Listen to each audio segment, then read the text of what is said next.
Just like hot Cheetos and hot takes, justice is best served on a hot plate. Welcome to Brunch and Budget, the show about personal finance and racial economic inclusion with your host, Pamela, a certified financial planner and accredited financial counselor here to take the bite out of your budget. Recorded live from Greenhouse Studios in East New York. Stick 'em, ha ha ha, stick 'em. Brunch and Budget is part of the Race and Wealth Network. I'm your sound provider, Dyalekt, and here's your host, Pamela. Thank you, Dyalekt, and thank you, everybody, for tuning in today.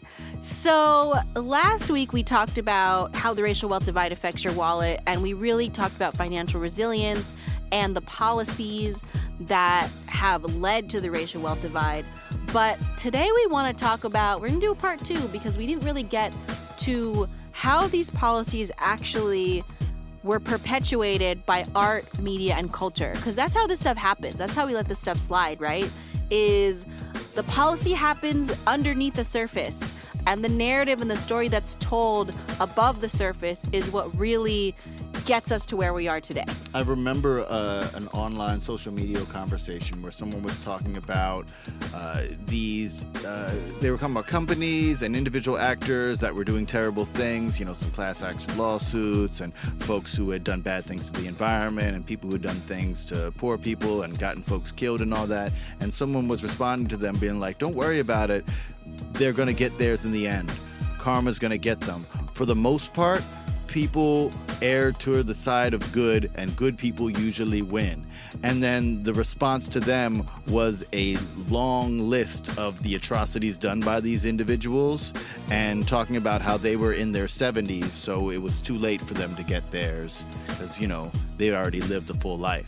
I mean, talk about like art and culture. One of my favorite movies, It's a Wonderful Life, got a ton of backlash because it was too real about the richest man in town, where the Mr. Potter, right? That was the town villain. He was the richest man in town. He owned most of the buildings. He was trying to put the savings loan on a business, whatever it was, and he never got his comeuppance. And one of the reasons why that movie wasn't popular is because they didn't want to spread the idea that rich, villainous, like millionaires or whatever it is, don't ever really get what's coming to them. Yeah, well, usually in the story, the villain reaches some sort of cartoonish end. Yes. One that's not necessarily even realistic, but it's satisfying, so you let it slide because it's the thing that you want to happen. We understand that art a lot of times is the fantasy, right? It's the thing that we want to happen even though it's not happening. A lot of people don't enjoy, since they go through their daily life with the rich person, or like It's Wonderful, like the rich person who takes over the town. If that happens in real life, you normally don't have a recourse. Yeah. So they wanted to see some sort of version. But the thing that happens is when we only get the fantasy part of it, then that becomes our reality. We have this false understanding of a lot of industries. You know, we always joke about how cops can't watch cop shows, right? Yeah. Because everything is wrong. Like the whole reading Miranda rights. A cop actually told me this, is they don't need to read you Miranda rights unless they're going to interrogate you. That's what the Miranda rights are about. If they're just arresting you, you can talk all you want. You know, right, remain silent. That don't have nothing to do with nothing. Yeah, you don't have the right for anything right there. Deductive reasoning has been ruined by detective shows. All of the types of deductive reasoning that you use in like what was that Sherlock show they did recently with Cumberbatch, where they got really detailed deductive reasoning? And it sounds plausible because writers are creative people, but remember, they also constructed the world, so it's easy for them to create the things that bounce off it. They got to start at the end. Actual people who know deductive reasoning hate that show because it is not only doing it wrong, but it convinces people that the wrong way is the way to do it. And that's more harmful than just letting people not know it exists. Yeah, it's so true. And I think, not to harp on It's a Wonderful Life, because it is one of my favorite movies, but even though the rich guy doesn't get what's coming to him in the end, the lesson in that movie is rely on your community and they'll help you out. No, you. I don't think that's harping. I think that's good, right? Yeah. I think that's a really nice message. Yeah. One that isn't very popular. Right, because also the narrative that we have in this country is the idea of the individual and the individualism and the ability to pull yourself up by your bootstraps and, you know, achieve the American dream on your own. One of the things that we were just talking about with our Preach to the Choir episode this last month was the concept and the building up of the white middle class was not that white people worked really hard in the 50s and 60s. It's that the government subsidized creating white home ownership. Obligatory thing that we have to say, because it's an obligation, is that yes, there were white people who worked hard during the 50s and 60s. That's not what we're saying. Thank you. That's not what we're saying. Everyone works hard, but white people got this extra leg up from the government, and while that policy did exist, the narrative that sits above it is that if you just work hard enough, then you'll be able to get yours too. Yeah, it's the kind of thing, I think a lot of people blame Disney, and this is what they mean when they say the Disneyfication of our storytelling. Storytelling used to have a lot of different purposes. When we created stories, a lot of the fables were meant to make you worried and scare you so that you wouldn't do wild stuff. Like, you know why Hansel and Gretel exists? Like, it's you check it out now and you're like, oh, these kids, they go off in woods and the candy and eaten by the, like, what? What's the point? Because it's telling you, don't take your behind out in the woods just walking, wandering little kids. Stay around your parents. You're going to get some witch going to find you and eat you. That is terrifying. You're right. That's a good lesson. They were cautionary tales. Most of these children's stories were cautionary tales because, there's a lot of rough stuff out there and trying to make sure you don't get eaten by a wolf. But as things have been going, as we've become the top of the food chain, this is similar to a lot of the anti-vax type of stuff too, where it's like once we don't have any natural predators and everything is fine, you think that everything is going to be fine. And that you don't have to worry about this. So then they take all of these old stories, now that we're not literally worried about the coyote outside our door, they take these stories, and then Disney in particular, but a lot of animation studios changed the endings or changed the path of the story so that they weren't cautionary tales, so that they were celebrations of sometimes the deleterious actions that the main character is doing. Like Pinocchio runs like a madman and does all this terrible stuff, but in the end gets his. But because he's the good guy, right? And I think this dichotomy of the good guy, bad guy thing, and the bad guy always getting what's coming to them is something that Disney really just like injected into the culture. Well, and then that became the only way you can see a film. If there's a film where that's not the point, then that is a weirdo indie film that might not get funded. Or a horror movie. Right. But the horror movie is just the opposite. The horror movie is just like putting that on its head, where it's now the villain is going to win and the hero is going to. But also, most of the time in horror movies, some individual heroine who previously didn't have any of the skills required somehow topples the killing machine. There you go. So even there, yeah. So I mean, what does all this have to do with the racial wealth divide, right? What does this have to do with economic justice? And one of the theories and the theses that we have been exploring in the last couple years with Brunch and Budget, with this podcast, with a lot of the keynotes that we've been doing, is that this idea of art and media and culture really shaping how the racial wealth divide has come to be. And also that we need to bring art, culture, and media back into the hands of the community and recognize how powerful it is. I really believe that the reason why the society downplays the power of art and media is because they know that it's so powerful that it can create movements. And a lot of it kind of came to a head in the 40s, 50s, and 60s, as technology was increasing and making it easier to mass produce and send things out. And people talked a lot about the word propaganda and how there was art that was used as propaganda to prop up the war efforts. There's that famous image of Captain America punching Hitler in the face. And there was this idea that propaganda and art were kind of two separate things. That's when the genesis of that began.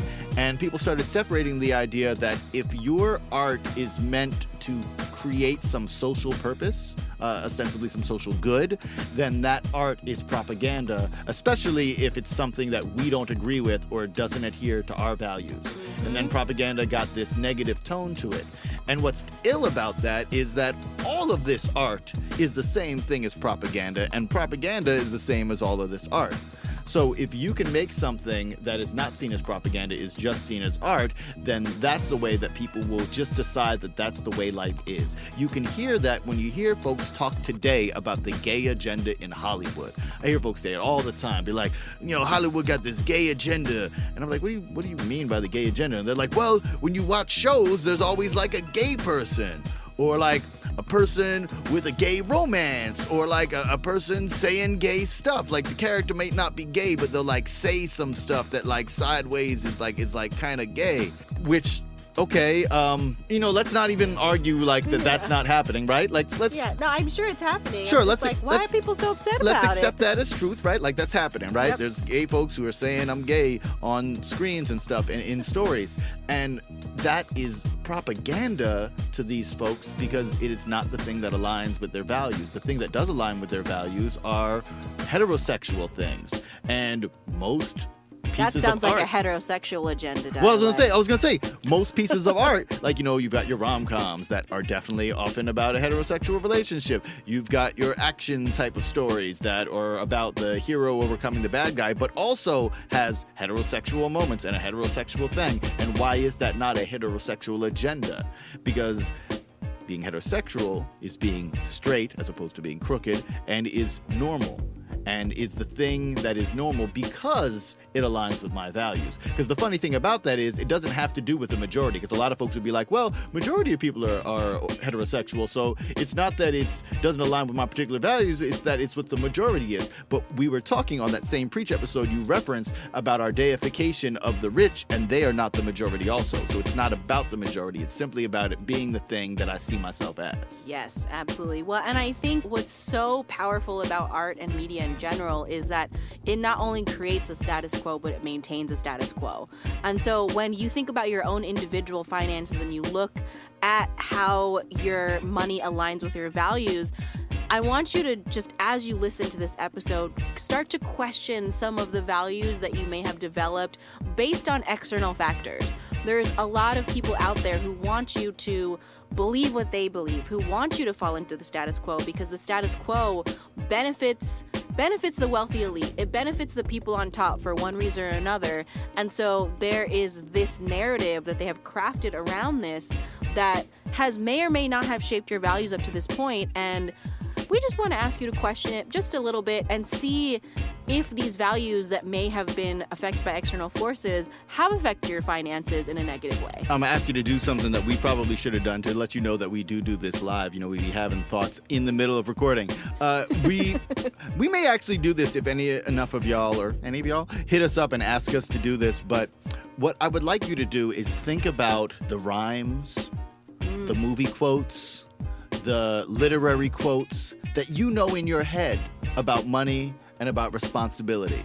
Take some of those and just unpack the heck out of it. Ask it all the questions and see if it really does make sense to you. I mean, the one that always comes to mind that I always love is might makes right and stuff like that. And you're like, whoa, that immediately that doesn't work out to any sort of sense-making thing. What about an apple a day keeps the doctor away? Well, that's the worst one of them, right? Because they're like, we don't have health insurance, so I guess we'll just eat an apple. Apples got sugar on them. They're going to get that sugar on your teeth. You better go see somebody. Are you brushing your teeth, too, or you just eating apples? Maybe we don't need universal health care then, Dyalekt, because we could just eat an apple. Man, you need vegetables, too.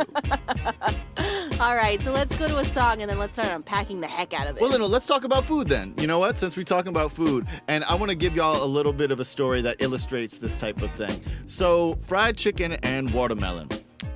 Black Americans, you guys already are feeling a kind of ways with me saying that. I remember when my biracial behind was sitting at my Jewish family's outdoor picnic type of event, and my mom told me not to eat the fried chicken or watermelon in front of the Jewish side of my family. And I didn't understand that. Well, the real truth behind fried chicken and watermelon is after Africans were freed from chattel slavery, well, at least in name, one of the things that they had to do was figure out a way to eat and figure out a way to feed their family and then maybe figure out a way to make some money. And chicken and watermelon are both things that can grow in small places under the worst conditions. So that fruit and that, that meat, those were the first two things that newly freed Black Americans were able to make into industry. They were able to take that to market and start selling that. And then the minstrel shows, the newspaper cartoons, the editorials, all of the art of the day started portraying these as tools of the lazy. There was this concept of chicken eating, chicken-hearted. And then the watermelon. Yeah, the watermelon was not only a tool of the lazy, but the imagery of it as a big smiling face was used to show how that black folks didn't have it so bad. And the eating chicken-hearted stuff was about how black folks are cowards and black folks are lazy and black folks are shiftless. And they did such a good job stamping out this form of commerce for black Americans that more than 100 years later, my mom is telling me not to eat chicken and watermelon in front of white folks. So now we're going to go to a song called Chicken and Watermelon from PRODUX featuring JAMPoet. And we'll check you in a minute. Brunch and Budget. Ask me why I won't cop your shit. Just cause you've been incarcerated in arrested development, wouldn't even pirate it. Tiny incisions in hip-hop fabric, little beatniks shoot beat tricks in the head of the public. Ignorant lyrics and they love it.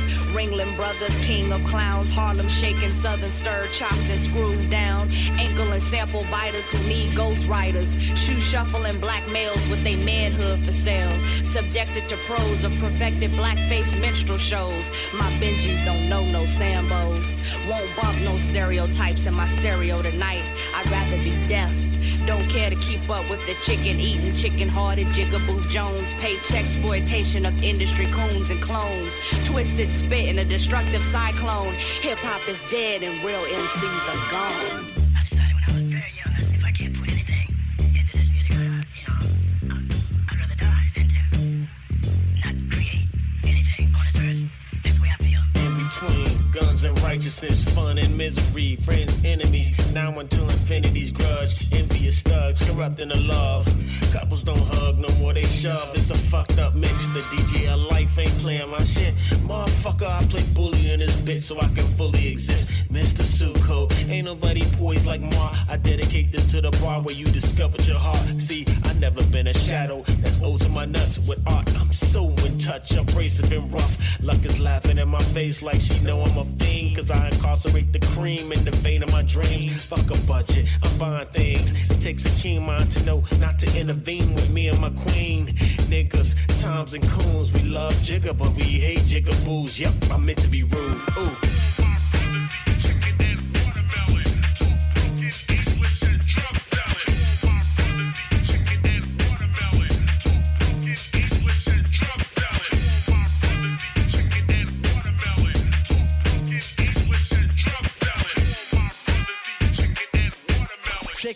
Chicken, finger licking winner. Black face, black legs, black middle finger plus some edited shit. My etiquette define a predicate. Narrate a whole poem effortless. Pessimist, stay the fuck away before I bang them on some Ricky shit. Dumb fuck, need to grab a book, try to learn something. Teach the kids how deep this is. I ain't talking just street shit. Cause Trump should have you on the gurney with your body broken pieces. New rappers go poof after real music starts selling. Start telling society they retire cause consumers all liars. The truth is we feel real shit, we don't buy it. Set your money on fire. This hip hop we rockin', the kid rock. Society's products 1, 2, it don't stop. Give a fuck if you like it or not. I still speak for the city, the suburbs, every ghetto and block. What up?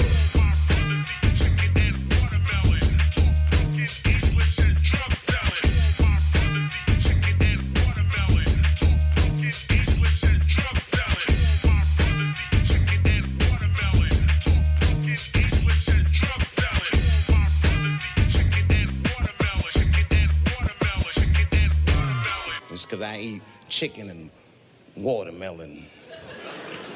They think that that's something wrong with me. Let me tell you something. If you don't like chicken or watermelon, something is wrong with you, motherfucker. There's something wrong with you. And we're back, Brunch and Budget. That was PRODUX featuring JAMPoet with Chicken and Watermelon. These cats is out here coming out of Atlanta, Georgia. Yes. And we're here talking about these kinds of things, not necessarily just about foods, but these kinds of stereotypes and the way that art has not only perpetuated things like stereotypes, but have perpetuated the racial wealth divide and made it so that we can excuse and absolve folks of the actions that have caused harm to everybody.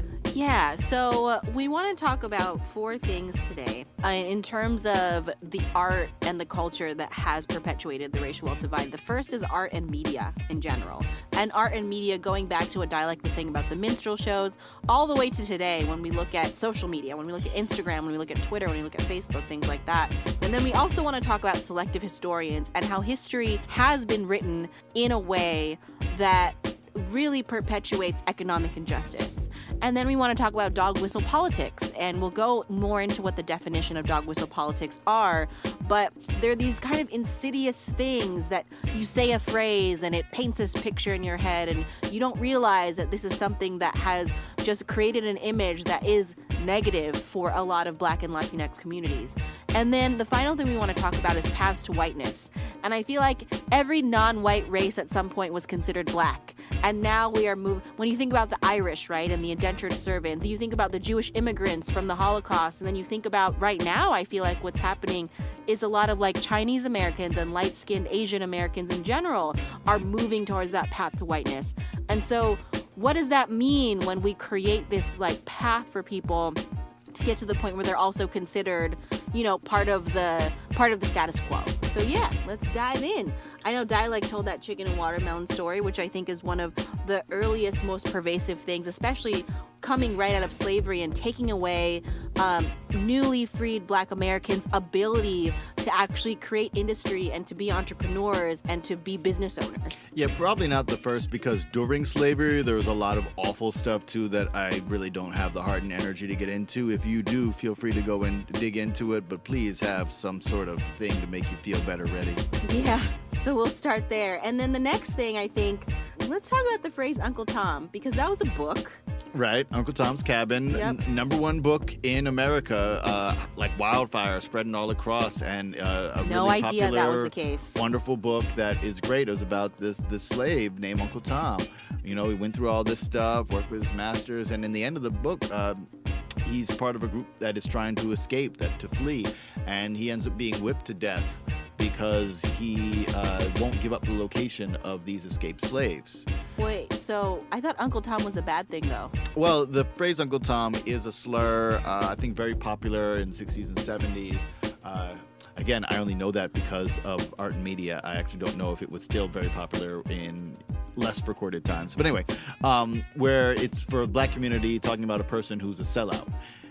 And the reason for that is this very popular book, it made folks nervous. So what they did is they took the TV of the day, the minstrel shows, as Pam was talking about, which is theater. They would put on these plays where they dressed everybody up like it was the Great Gatsby, and they had them speaking in, I know you're familiar with the yessa massa type of language, you know, step and fetch type of stuff, and speaking like they were stupid. And the idea was similar to the chicken and watermelon thing, to make it simultaneously seem like Black people were stupid and lazy, and also they were doing really well and we shouldn't worry about them, which is hilarious in that it's still what people like to say about Black people today. I saw this right-wing thing where they were talking about how with the Democratic primaries going on, everyone talking about the racial wealth divide, there was this cat talking about, well, the problem is all these Democrats saying that they're going to help Black people because they don't need to coddle or baby Black people. Black people are doing just fine. Wow. Well, and what's interesting too about these minstrel shows and this idea of kind of showing that like, oh, Black people don't need help, they're doing just fine, or that, you know, and they're stupid and lazy. And lazy. Because what's great about it is the idea that's presented in your head is, in general, Black people are doing just fine, and when you see one that isn't, it's because of their stupid laziness. Right, and we reference an Instagram post in some of our workshops where there is a very difficult stat to swallow with the racial wealth divide, right? When we talk about the average net worth of single women, and Black and Hispanic women's average net worth is around $100 to $200, and a white single woman's average net worth is between $30,000 to $40,000. And one thing I realized, I just made the connection literally now after talking about this, is her interpretation of this is, I'm quoting this verbatim, study says, Get all the an terrible average grammar. black woman looks good from head to toe and very flattering, but only worth $10 or less because they live above their means. It's the exact same story that these minstrel shows have been telling us for hundreds of years. Yeah. It's been something that's been built on top of itself. Yes. Yeah, absolutely. And it's still Instagram today. This post was from 2019. There's still this idea that black people are doing just fine. And if they just saved a little bit more money, if they were just smarter with it, if they worked harder, then maybe we wouldn't have a racial wealth divide. Yes. So the next thing is, so we talked about Uncle Tom's Cabin. I want to talk about language now and how powerful language is, because language is a big part of art and media.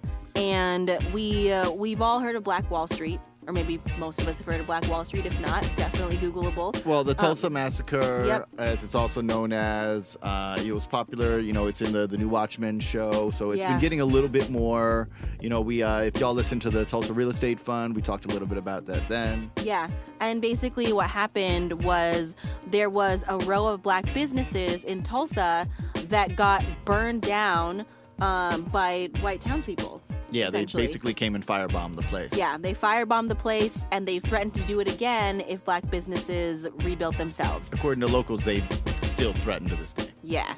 And so we have an old newspaper clipping from the time, and the headline is 85 whites and Negroes die in Tulsa riots as 3,000 armed men battle in streets, 30 blocks burned, military rule in city.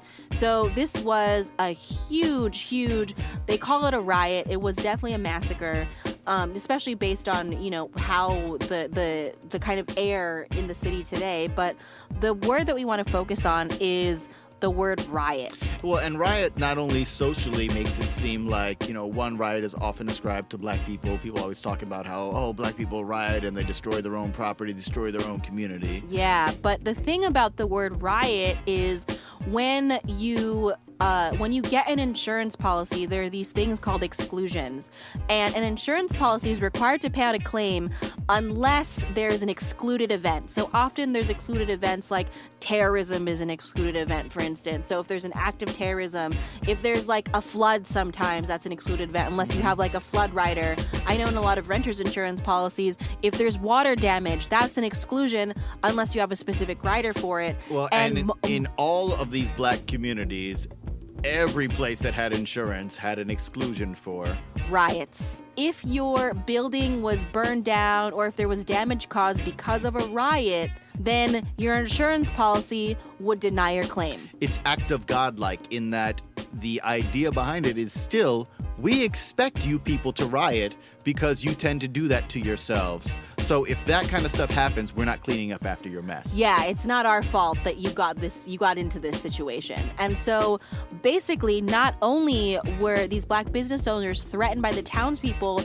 to not rebuild their businesses, but even if they wanted to do so, these insurance policies that they paid money for because it was literally in the paper that it was classified as a riot, these insurance policies were not required to pay any claims to these black business owners, so they could not even financially rebuild the businesses that were burned down. And so that is how language impacts us economically in ways that I feel like are so insidious that we don't even realize. Yeah, another one that happens today, to give you the parallel, because we always like to talk about the unbroken line, that these things aren't stuff that just happened. As we're talking about, they build on each other and they continue to grow. And what you can see today very easily in newspapers, when they want you to be afraid of a suspect, they will use the present tense to make it seem like they're looming, they're at large. And when you're not supposed to be afraid of someone, I'm just guessing, but you could probably see that with the Weinstein case, they use the past tense. It's very simple, convicted. very subtle. Yep. Yeah, not he's at large. Mm-hmm. Wow. Yeah, language is extremely, extremely powerful.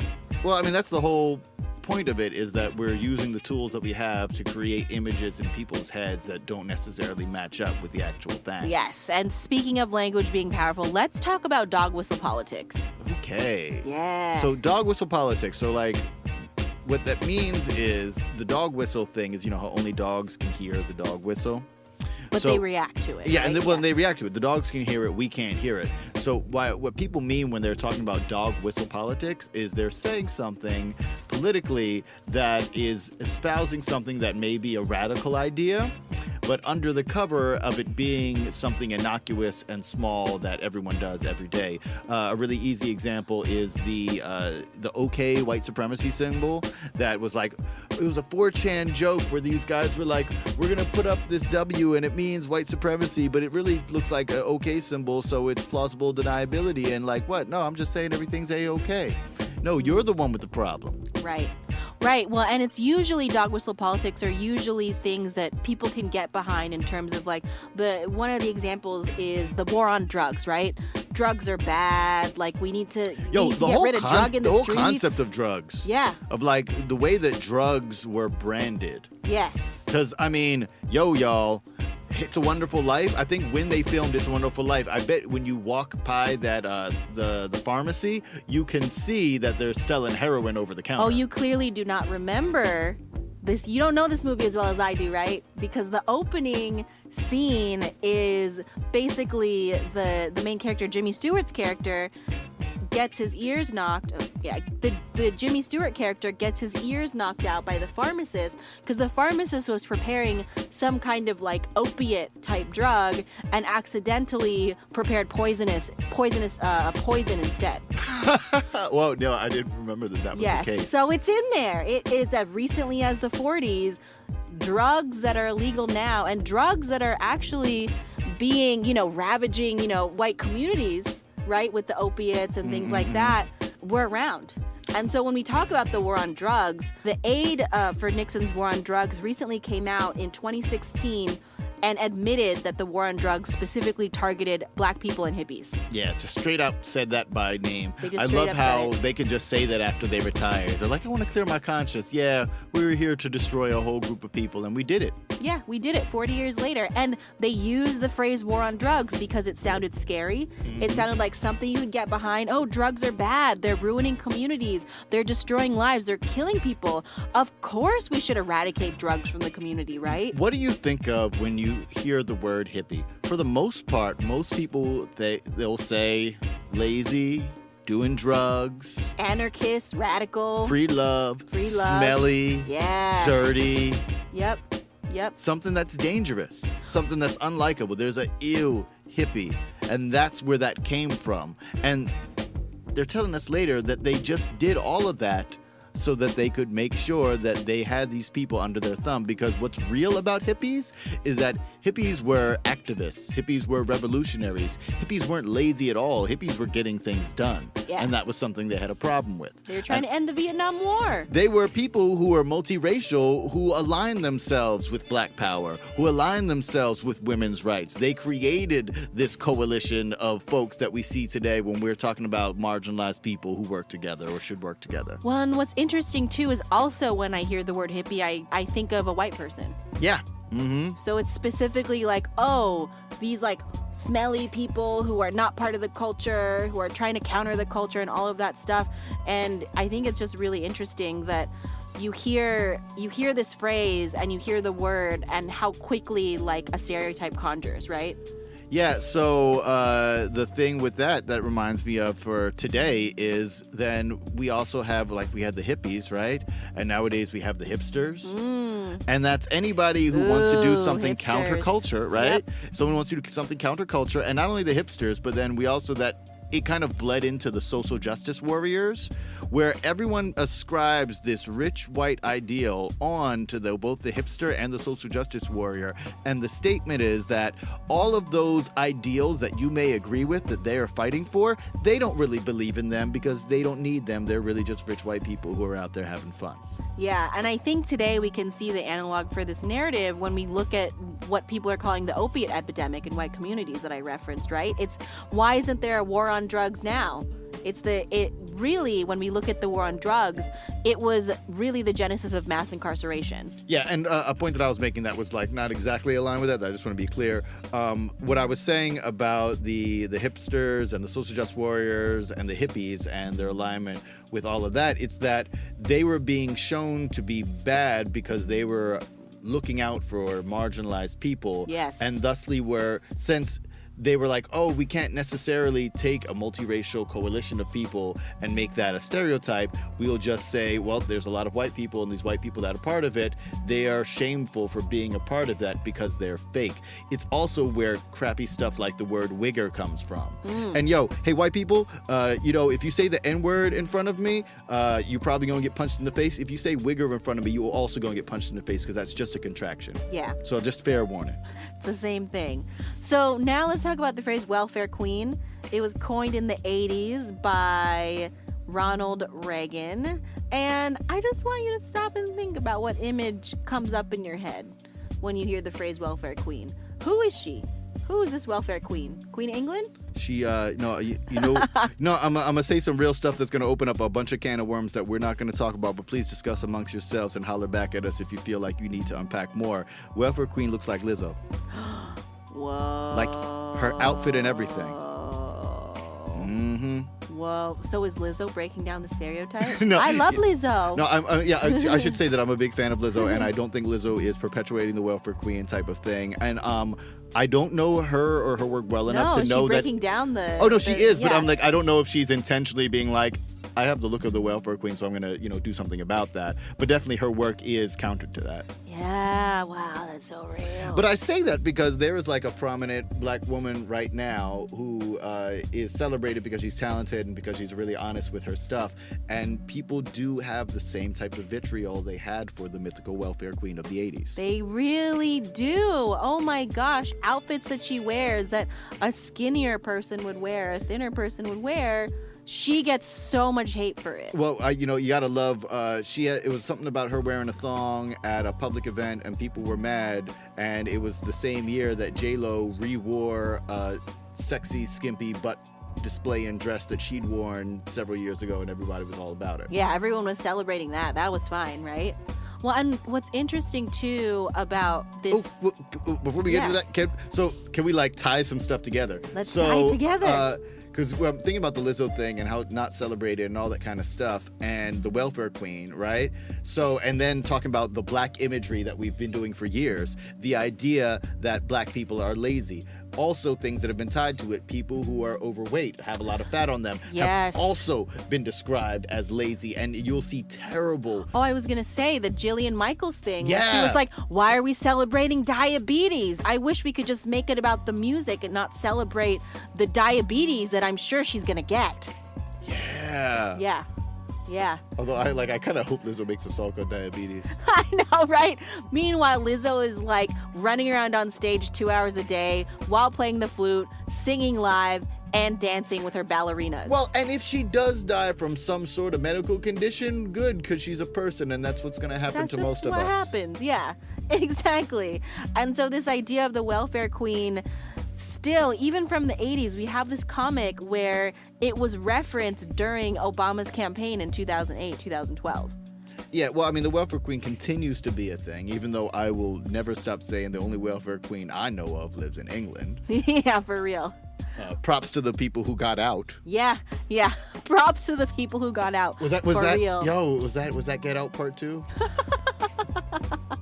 Thank you, Megan. Right? I don't really have any aspirations to interview someone as famous as Meghan Markle, but if I ever were to, I want to ask her how many times she heard exact statements from Get Out from members of the royal family.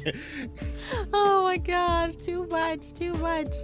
So we have dog whistle politics and they're everywhere. We just got to look for them, I feel like. And I feel and more important than looking for them, listen to the affected people when they say it's real. Because I think that's one of the things with stuff like microaggressions and stuff like that, is a lot of folks like to be like, it doesn't affect me, I'm not familiar with it, it's not around me, so it's not so bad and you should stop stressing about it. Yes. Just listen to folks when they say that they're the affected group and the thing is affecting them. Yeah, well, and I'm glad that you said that, because the microaggressions thing actually affects people's finances. It straight up affects people's economic situation. When you're at a job and you feel like that someone says or does something to make you feel uncomfortable, but it's not big enough, right? It's not obvious enough that you can say anything.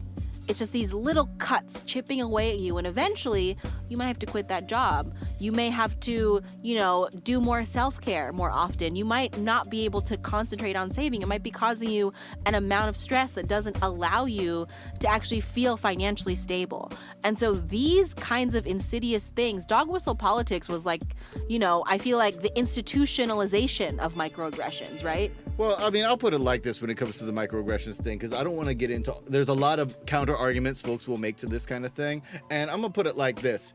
If your server at a restaurant is slightly not super enthusiastic about everything, a lot of folks will give them a nickel or less as a tip. Yeah, for real. So it's okay for people to say and do things that say... People who chip away at the thing that makes me me don't get to be around me. Yeah. That's a good thing. Yeah.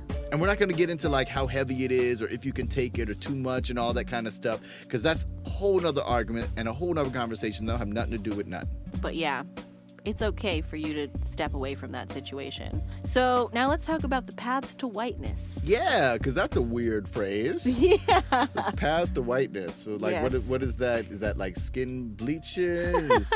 Is there The like whitening soap? Is there like it sounds like a Stephen King story where like you just like walk down this road and get paler. I know, right? hair It's a straightens. horror movie. Oh my God. Well, okay. I mean, we talked about the concept of black and white people being a very much an economic decision in America when we talked about Bacon's Rebellion, and this idea of needing to create a separation between poor black people and poor white people so they would fight amongst themselves instead of trying to take down the slave masters, right? And so that was the crux of Bacon's Rebellion, and all of that leads to, I feel like, this concept of the path to whiteness, where slowly but surely different races who were once considered black or second class is kind of the correlation that people are making, is they got the opportunity to be considered white, right?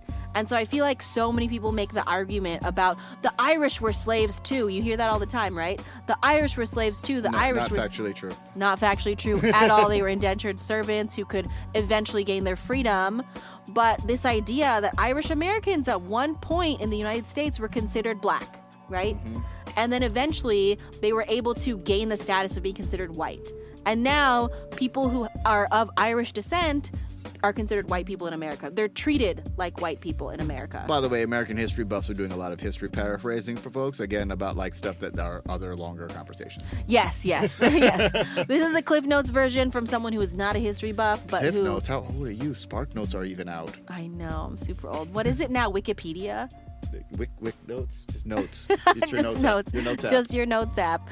So then we look at Chinese Americans when they were railroad workers, right? And Chinese Americans, we talked last time about how they were considered a threat because they were taking away jobs from other Americans. And so they created the Chinese Exclusion Act, and they created the Immigration Act of, I don't remember what year, to be honest, right By now. the way, I think I want to take that nomenclature you're using, because saying considered a threat rather than considered black, because today we have so many things that we think and feel when we say stuff like considered black, about like language and danciness and talent. Is that another dog whistly thing too? Kind of, but like, Yeah. again, whole nother episode. Yeah. But like, I like that you saying considered a threat, because that's kind of the real point. Right, exactly. So they were considered a threat, and I mean, but they were considered black, right? Back in the early 1900s. Yes, but not with the standard that we have now, is why Yes, I'm saying that. I got you. Yes, exactly. And so language, right? So powerful. And so as time went on, we look at the 40s and we look at World War II, and Japanese Americans, because they were allied with the Axis powers, they were allied with Germany, and they were sent to internment camps. Chinese people actually wore buttons to say, "I am Chinese," so that Big, huge buttons. so that people knew that they were not Japanese and that they should not be considered a threat. Yo, I mean, that was the era of literally, we talk about it today in metaphor, but literally wearing your politics on your sleeve. Yes, totally. I mean, like, Jews had it tattooed to their sleeve. Yeah. And Yeah, then by Chinese force, people yeah. had like these big buttons. I just thought those things simultaneously happening was like also very fascinating. Yeah. Especially the way that we talk about, like, people talk about identity politics now like it's brand new. Right, absolutely. I mean, and then let's talk about, Jewish people, right? When we're talking about the Holocaust and we're talking about World War II. I remember, growing up black and Jewish, I've always looked at and been told about the parallels between black Americans and Jewish folks, how they worked together to build the NAACP, how, I'm forgetting the dates, but there was a time in Europe where the Eastern European Jews were literally referred to as the black people. And, you know, there often is a lot of talk about the ways that they came up similarly. And we talk about Asians and model minorities, but Jews are often also spoken of as model minorities because they were pretty public enemy number one. Even at the beginning of World War II, there were a lot of people who didn't, well, America didn't want Jews. They didn't. They were not allowing Jewish refugees who were fleeing from Germany to come into this country. Like straight you saw up. the Syrian thing, right? They're like how like recently people were like, oh, we don't want all these Syrians. There's going to be problems and all that. It was the exact same thing except worse. Look up some of the headlines. It's gross. Yeah, that was as recent as the 40s, as recent as World War II. Jewish immigrants who were trying to come to this country as refugees were not being let in. Right? And so then, again, we continue on this path to whiteness. Well, can I give you the path to whiteness for Jews? Can I get like really, please. really super real with you? Let's get really real. The path to whiteness for Jews, and what's funny is you can really see that in the way that white people who didn't want them to get white have always been mad about it. The stereotype of Jews running the entertainment industry. Yes. And that comes from Jews, and this is funny because this is very similar to the gay agenda thing I just talked about. That comes from Jews getting in the entertainment industry and some powerful Jews, some Jews creating large works that made them and their image powerful, which made it seem to folks that Jews were the ones doing everything. Wow. I mean, you know, Superman was created as a immigrant story by a couple of Jews, by Schuster and Siegel.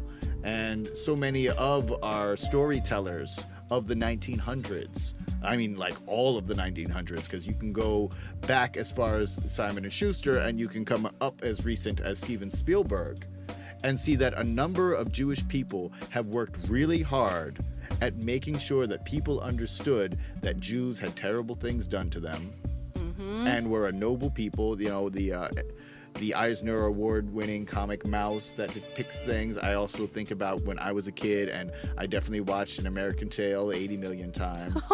And I still have it on VHS. And there are so many pieces of art, like I probably couldn't name them all in this episode or having its own episode, about Jewish people being treated badly and overcoming obstacles because they're hardworking, kind people. Yes. And that really happened right as World War II was happening because public sentiment was anti-Jewish, and then as we got into the war and were fighting the Germans, we needed to create a new reason why it was okay for us to be over there, and then we had to have the Jews as the people we wanted to save. Yeah. By the way, as a person of Jewish descent, I feel the need to remind you that Jews were only half of the people who were killed in the Holocaust. Romanis, homosexuals, Africans, people of many other cultures were also slaughtered and don't get enough light. Yes, agreed. So then this does lead into the model minority myth and this concept that was created and really what it is, and I feel like it's used as a phrase for Asian Americans in particular today, but this idea of, hey, this group was marginalized and they just worked really hard and they were successful, so why can't you guys figure it out? And it again creates this additional division between people of color so that, you know, some people of color could see that, hey, maybe one day I'll be considered white, I'll be considered successful, I will have worked hard enough so that I could find the same success in this country. And even if they don't, there's a thing about stratification where you create this hierarchy and you make it normal. Yeah. You know, you build a world, and this is a storytelling 101 thing. You build the world and you create the norms. And the thing that's important for it is that everyone isn't meant to leave their station. So while some folks will be like, yeah, I can go and move to another thing if I want to, other people just need the comfort of understanding that there is a structure and they are meant to be in this place. Yeah, absolutely. And I mean, I think the thing that we see today when it comes to the height of the model minority, I guess, what am I trying to say? Like, yeah, what are you trying to say? What is the height of the model minority? Well, the height of this concept of the model minority, or the arrogance of the model minority, I think is what I'm trying to say, is, I don't know if you all saw that there was a Chinese father who was encouraged to sue Harvard by a white guy because the father's child did not get into Harvard, and he decided to blame affirmative action as the reason why his kid didn't get into Harvard. Wait, the Nas song? What's the Nas song? Affirmative Action with Foxy Brown? Like, that's why he didn't get in? I think that's going too far. I wish I knew what that song was. So, the concept of affirmative action, where they did want to make sure that the student body at colleges were diverse. And so they started asking what races people were to make sure that they were admitting as many people of color or more people of color than they normally would have if they weren't asking for that. And so affirmative action has actually, in the last several decades, benefited white people, white women, and Asian Americans the most.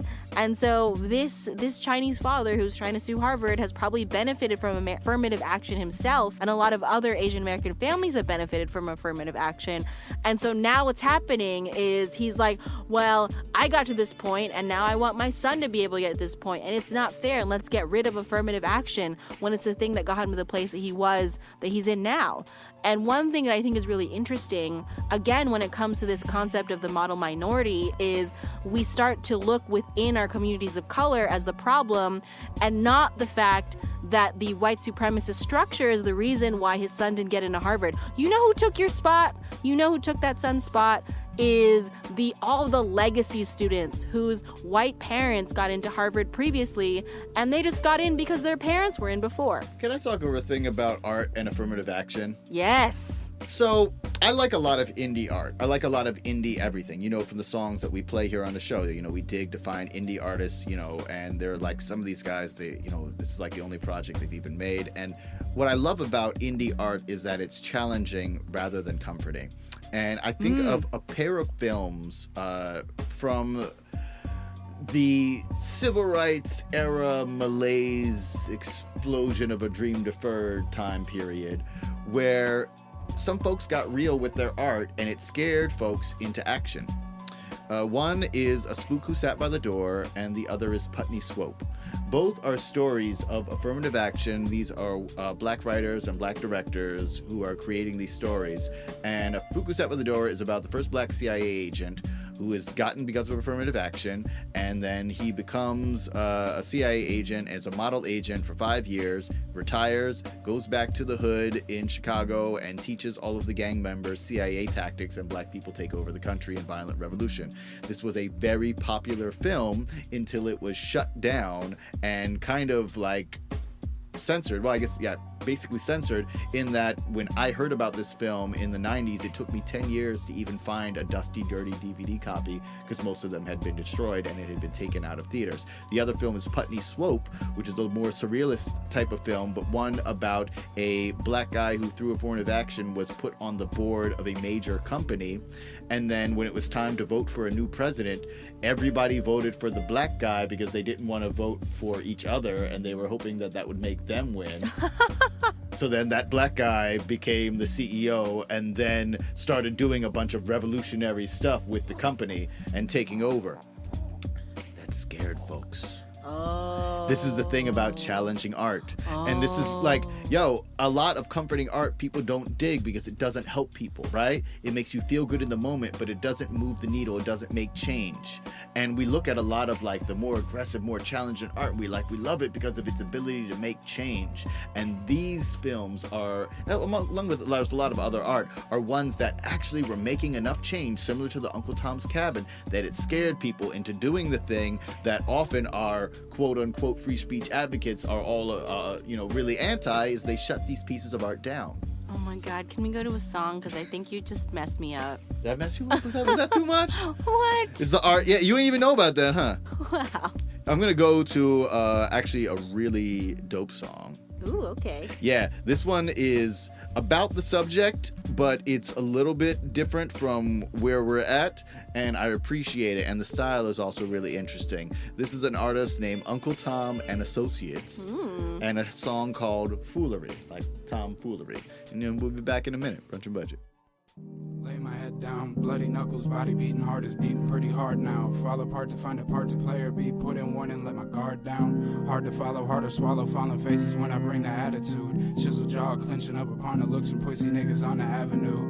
Magnum rapper open, trying to wrap this up. Am I really doing this again? I'm feeling colder, take it home with mama when I feel she ain't really listening. I got so many scars upon my skin from kitchen knobs and cooking in the Michelin. Vessel fall to pieces, think I reach my limit any minute, I'ma explode. Percentage on 100 days are numbered, I can feel it in my fucking bones. Nigga, sit at home, I'm alone. Nigga, step around all these phone niggas. I'm sorry if I did not hit you back, it really just means that I cannot zone with you. Choose to hold on to your two since I'm zooted and cannot be bothered. Your news is a nuisance, a problem. I'm sailing on oceans of issues, battalion rally around me, but I am too weak.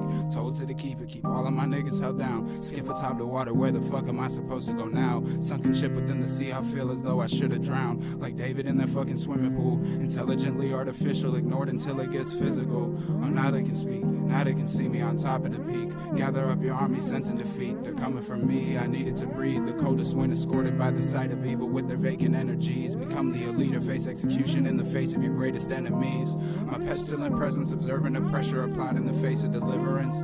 Knowing not what they do, so forgive them in the face of their ignorance. In my final breath, I ask if this is what it means to be a person. Ask if this is what it means to be a rapper, or is this just what it means to be me? Never meant to be mean. My body is broken from life's little tokens, handing out the gratitude. Mountain climbing while you shit talking, but you cannot weather this altitude. Bet the lion who hunts with the pain in the step. Thorns in my crown and I'm waiting for death. Never concede from the pain that I get. Painted pictures of the greener pastures with the blood on my hand. Don't fuck with the plans. The guillotine is greedy fingertips wanting something for me, something to see, something for them, someone they want me to be. Off of this head, this indecision with the single stepping and the double standards has me looking insane. A man of honor I was brought up to be, and it feels like a game and you can't flag a king, so I'm stuck with his name in the middle of mine, fucking with me. And every time I'm looking down at puddles, there's a bastard looking up at me. Nothing to see, not at the moment. I look like a ghost, it's like everyone knows it. I notice the bones as it closes my closet. I'm running from nothing, got checks to deposit. I pay my opponents until the day I exit out like JC or the Truman Show.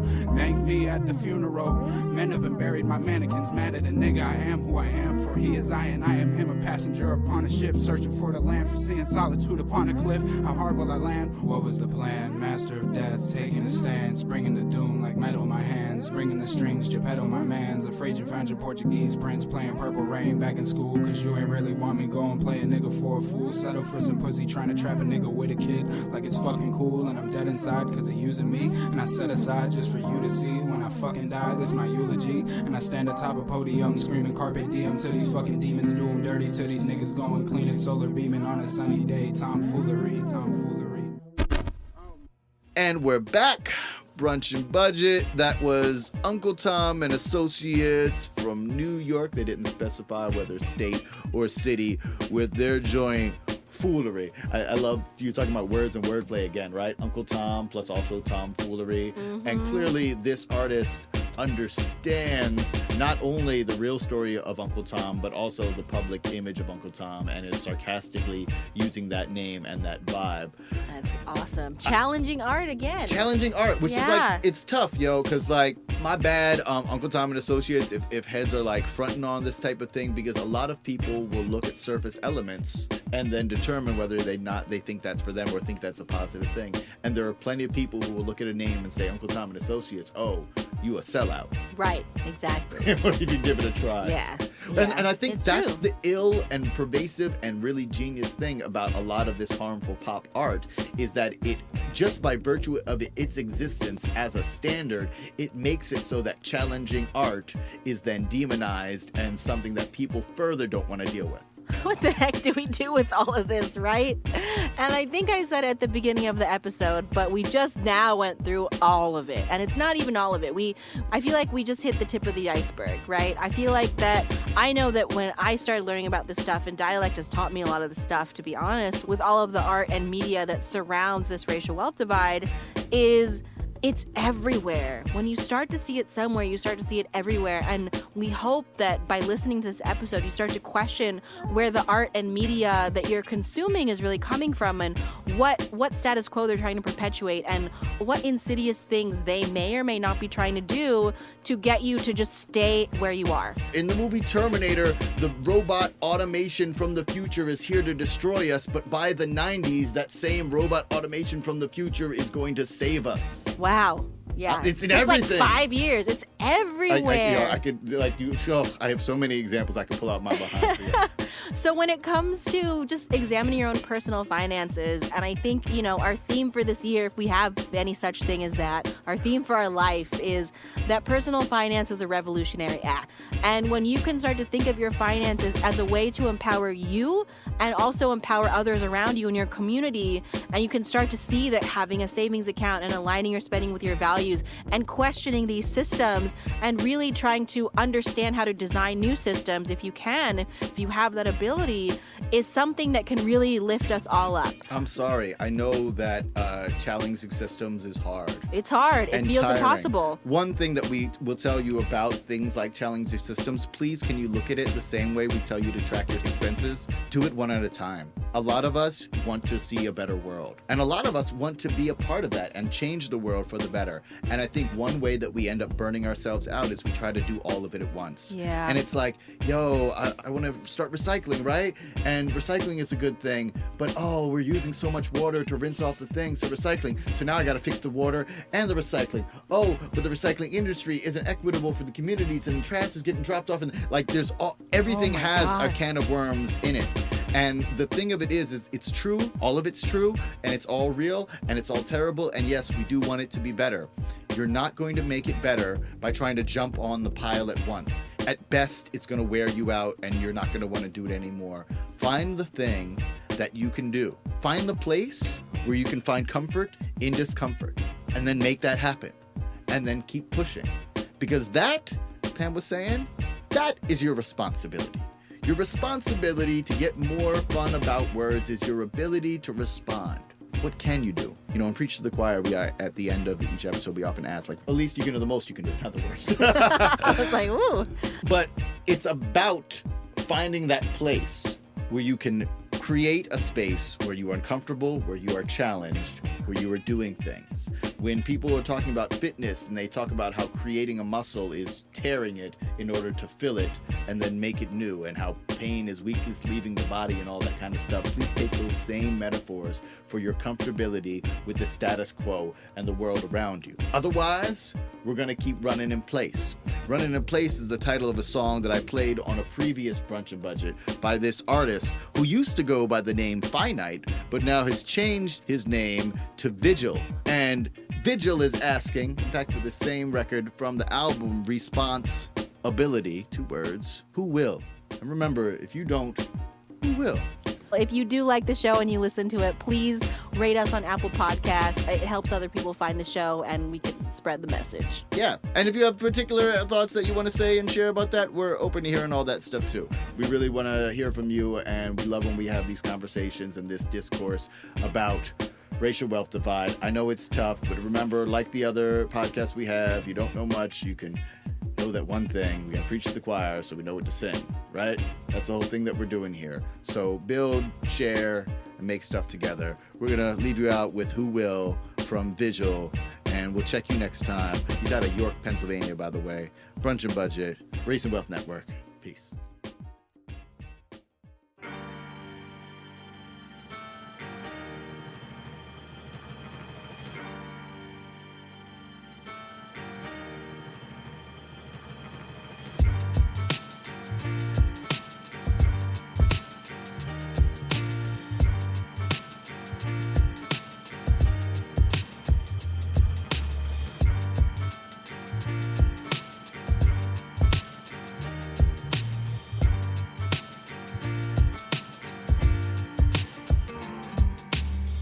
Carry weight I won't drop until my shoulders fold. Pushed it to the edge, can't stop until this boulder rolls off it.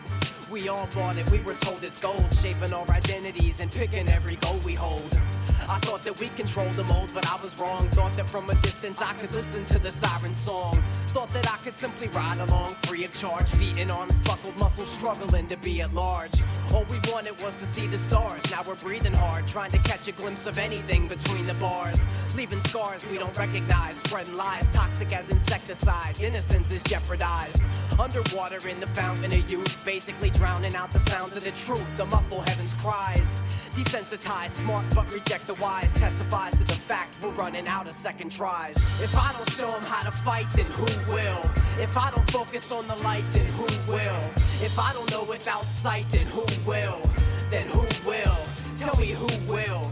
If you don't show them how to fight, then who will? If you don't focus on the light, then who will? If you don't know without sight, then who will? Then who will? Tell me who will. I've been jealous of the fellas only rapping for the fun of it. Cause answering God's calls like asking him for punishment. Servant works plenty taxing like the government. In other words, it takes a lot of wax to keep the dungeon lit. Punching numbers till my knuckles split. A living, breathing paradox. All alone afloat aboard a sunken ship. Buckets filling, buckets tip inside this level head. Stuck between the usual entertainment and special ed. Making my mark darker than pencil lead. Inspired by the fact a rebel bled instead of letting himself be fed the devil's bread. Ostracized, murdered. The least that I can do is never compromise the message or mechanics in the music I make. Money's a seductive temptation few can escape. Only so much that a human can take. But smart decisions seem to follow easy after stupid mistakes. If I don't show them how to fight, then who will? If I don't focus on the light, then who will? If I don't know without sight, then who will? Then who will? Tell me who will? If you don't show them how to fight, then who will? If you don't focus on the light, then who will? If you don't know without sight, then who will? Then who will? Tell me who will? If we don't show them how to fight, then who will? If we don't focus on the light, then who will? If we don't know without sight, then who will? Then who will? If I don't show them how to fight, then who will? If I don't focus on the light, then who will? If I don't know without sight, then who will? Then who will? Tell me who will? If you don't show them how to fight, then who will? If you don't focus on the light, then who will? If you don't know without sight, then who will? Then who will? Tell me who will?